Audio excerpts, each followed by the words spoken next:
Your Do It Now activity is to write down all the language devices or word classes that you can think of. So for example, a simile or a metaphor. Give yourself 2 minutes to do that. Write them down now. Okay, so how many did you come up with? You could have had alliteration, onomatopoeia, metaphors, idioms, figurative language, imagery, hyperbole. There's many that you could have had. Give yourself a tick for each one that you got. How many did you get? So today we're looking at paper 2, question 3. So this question is just like question 2 in paper 1.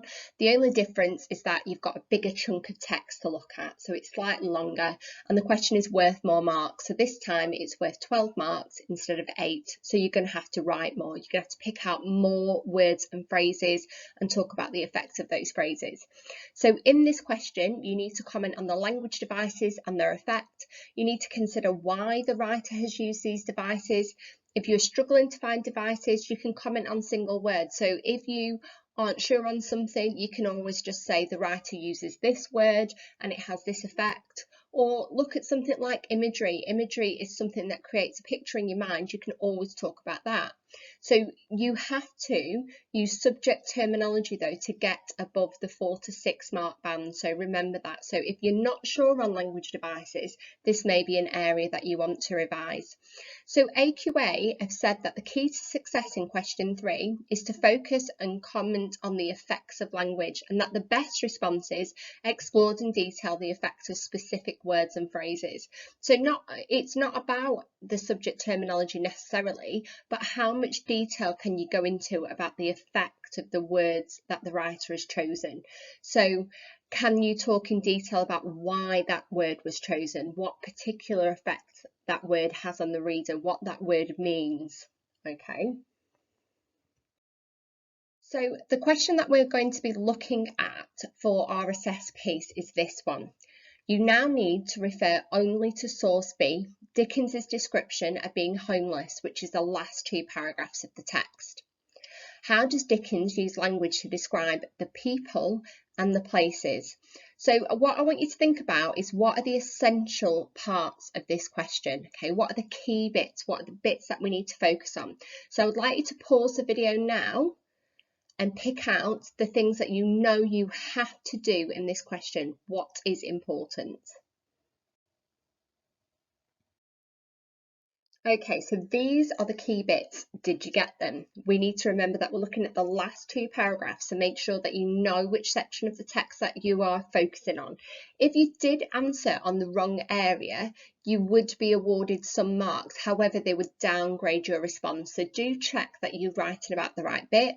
And the key part here is that this is a language question. So you're looking at the effect of words and phrases. We're not talking about structure, and we're looking at the people and the places. Okay, so let's take a look at the mark scheme here and what that means. The majority of us want to be at least hitting level 2, and level 2 is some understanding and comment, and that's worth 4 to 6 marks out of 12.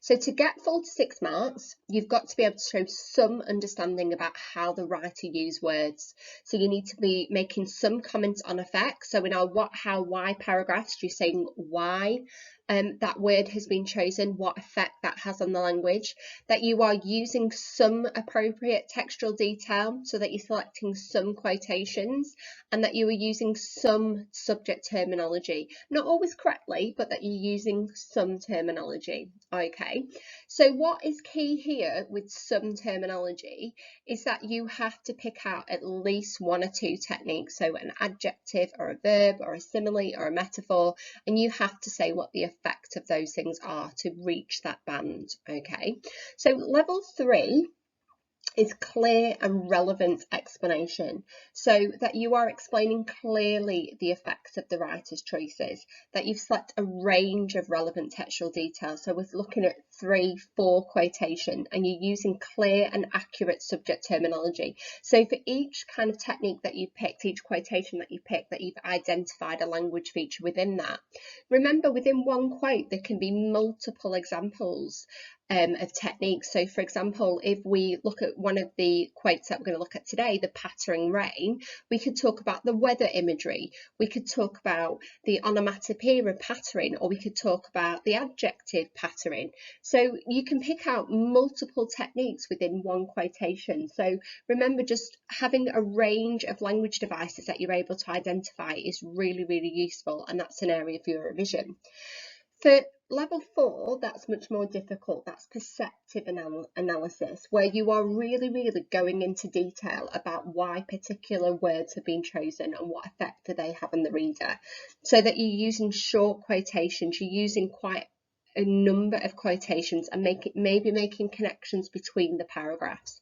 Sophisticated and accurate use of terminology.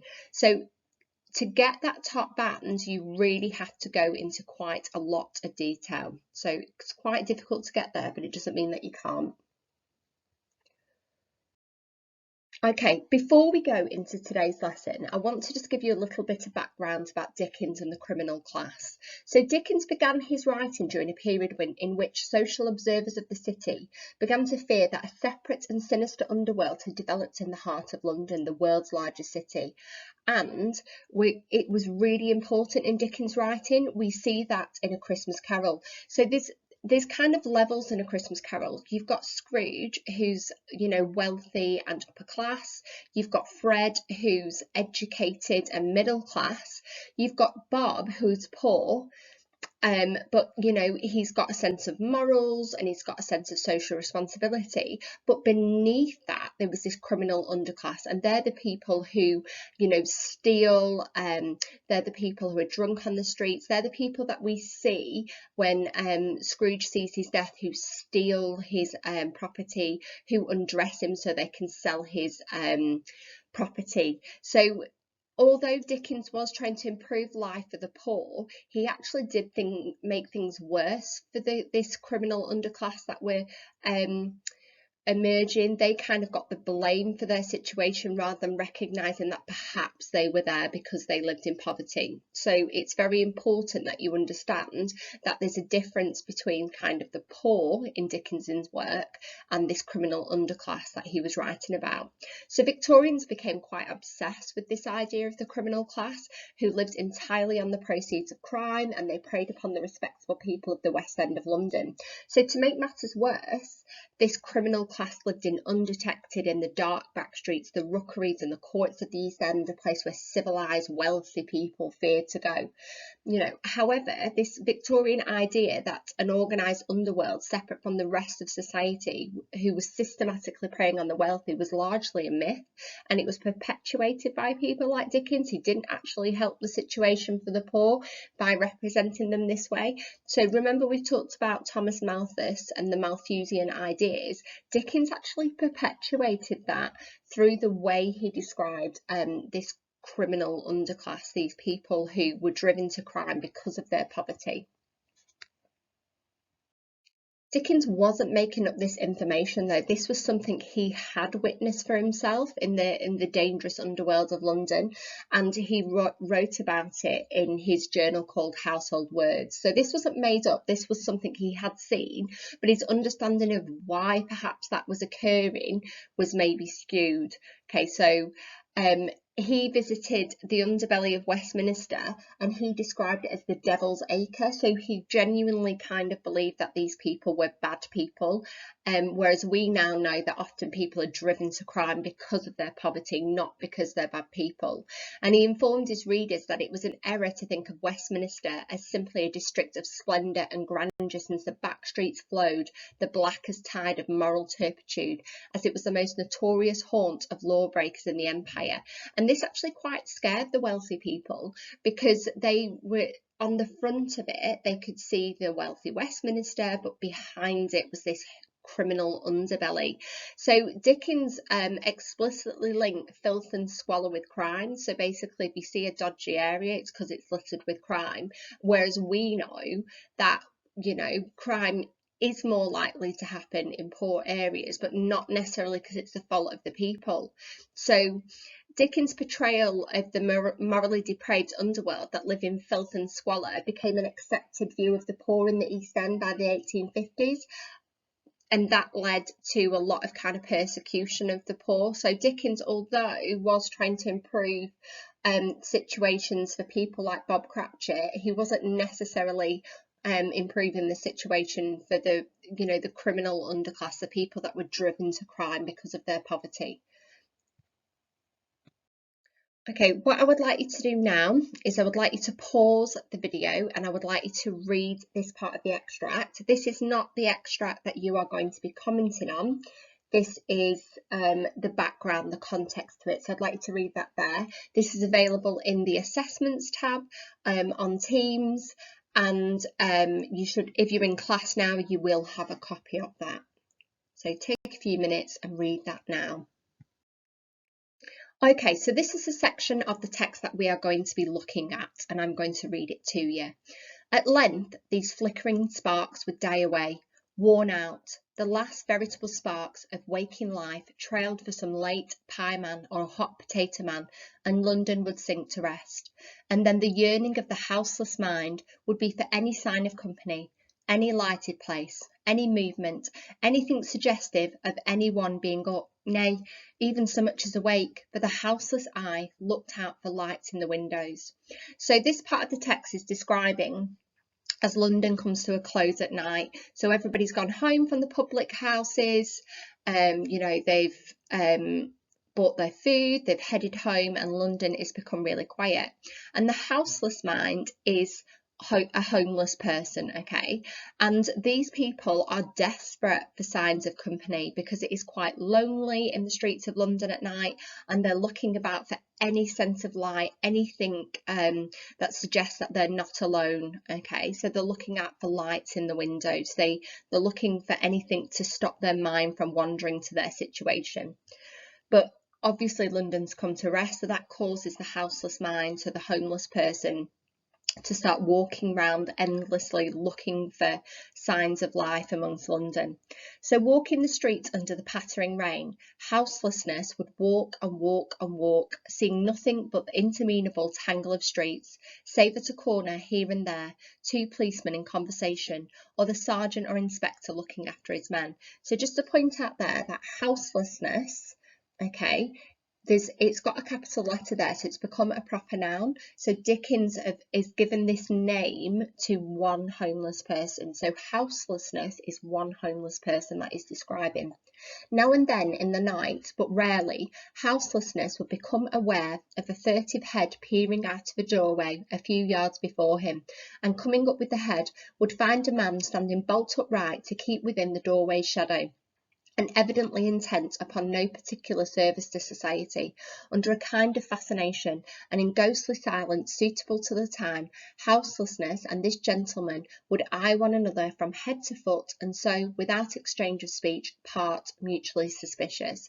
So the second paragraph basically describes how this homeless man walks from place to place, and the only people he comes across are the policemen who are out looking after their men, and then he might come across some of this criminal underbelly, this man that's lurking in a doorway who's clearly intent upon some sort of crime, and they would eye each other up and move on. So remember that you're going to be describing the people and the places. So you could look at the streets of London, you can look at the homeless man, you could look at the police, you could look at this criminal underbelly. It's up to you. I'm going to focus on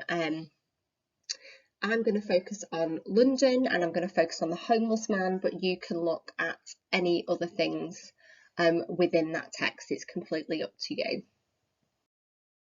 Okay, so just to remind you of your question, so you now need to refer only to source B, Dickens's description of being homeless, the last two paragraphs.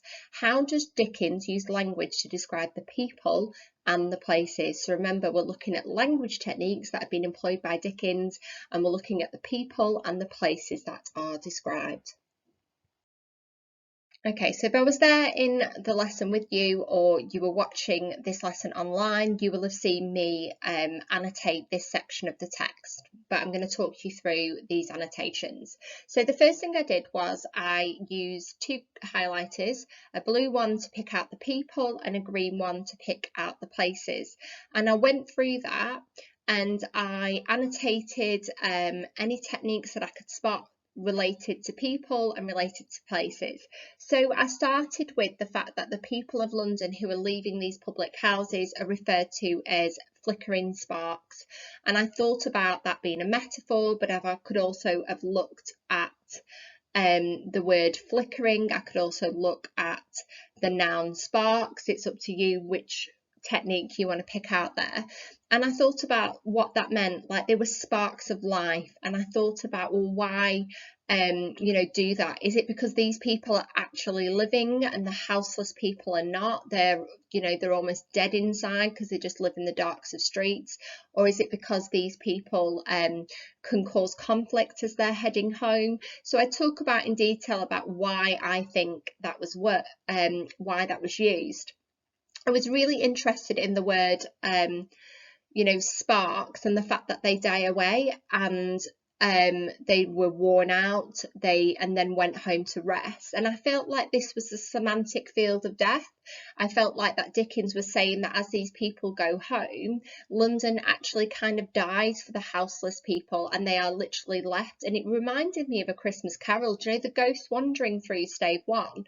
Like they become ghosts because the signs of life have gone home. They don't see these houseless people, these homeless people on the streets. So I thought the semantic field of death was really nice there. And I might talk about link the flickering sparks and the veritable sparks of waking life to the fact that they die away, they become worn out, and this personification of the city that London sinks to rest.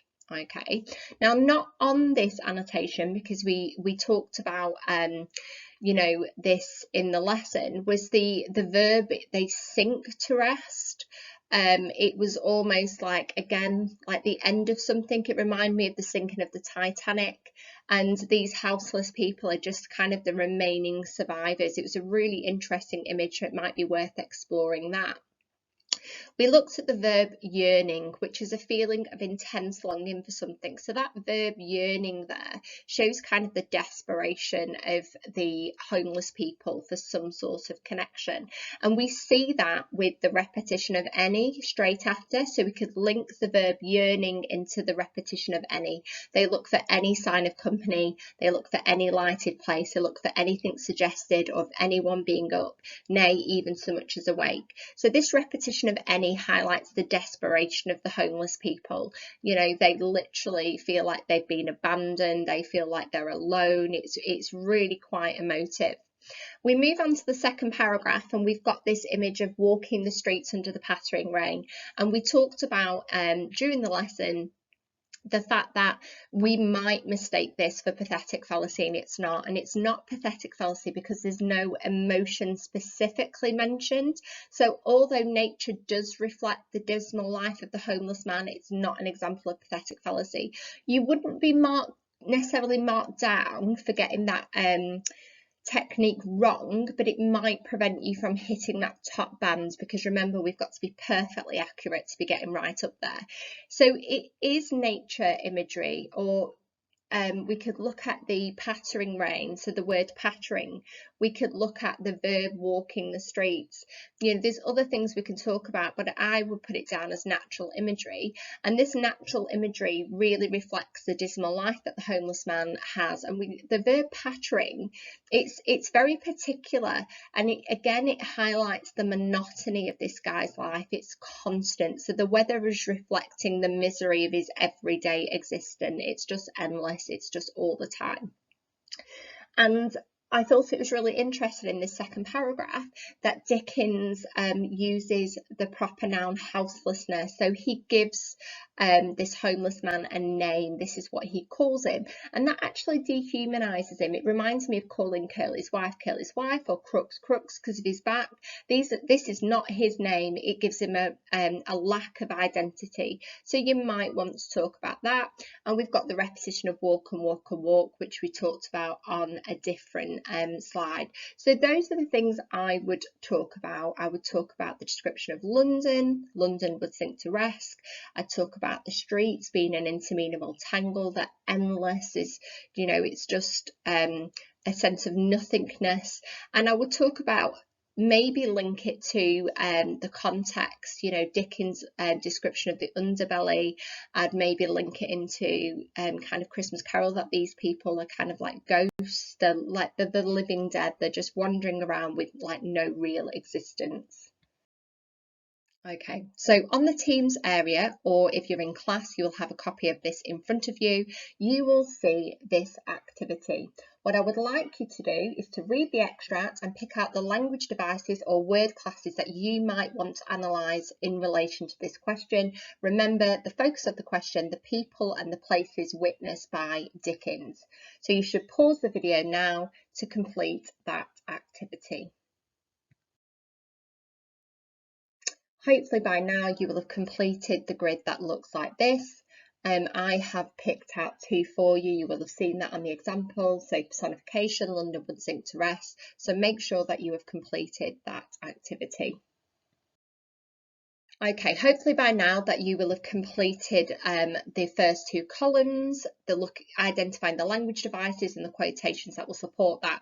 Now we need to move on to the important bit. We need to discuss the effect of those techniques. So remember, analysing the quotation does not mean to reword it or repeat what it's saying. You're looking at why the author has used this word or device. It's discussing the effect the writer creates and how they do it. So for example, the repetition of walk and walk and walk, it's because he wants to suggest a sense of scale to his readers. It suggests how big the city is, but it also tells us that this is, you know, really repetitive, that it's monotonous, it's really lonely, there's nothing else to do. So to get the higher bands, you want to talk about the effect of using walk and walk and walk in great detail. You could look at phrases like the interminable tangle of the streets.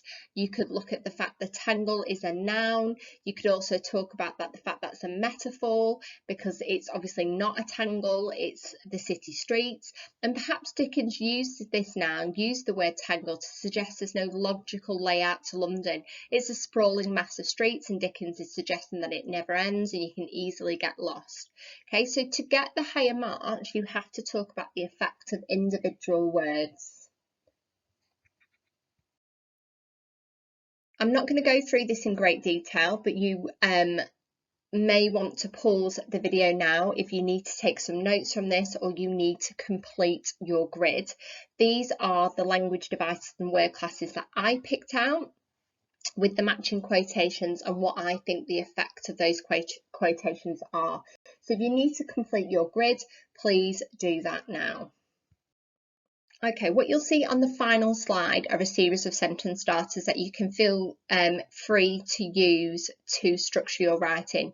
If you were in class, you will have seen me model this live, but this is a typed up version because it's a bit neat. So what I would recommend that you do is that you do paragraph 1 on the description of place, paragraph 2 on the description of people, and then a concluding sentence, overall Dickens presents London as. Now, I have just done one paragraph, but you could do 2 little paragraphs on place, 2 different paragraphs on people. It all really depends on how much time that you're going to be spending. This would take about 15 minutes in a real exam, so it all depends how much you can write within the time that's allocated. Okay, so people always say, Miss, how long should my paragraph be? Well, it all really depends on how much detail that you're going to go into and what you can write about in 15 minutes.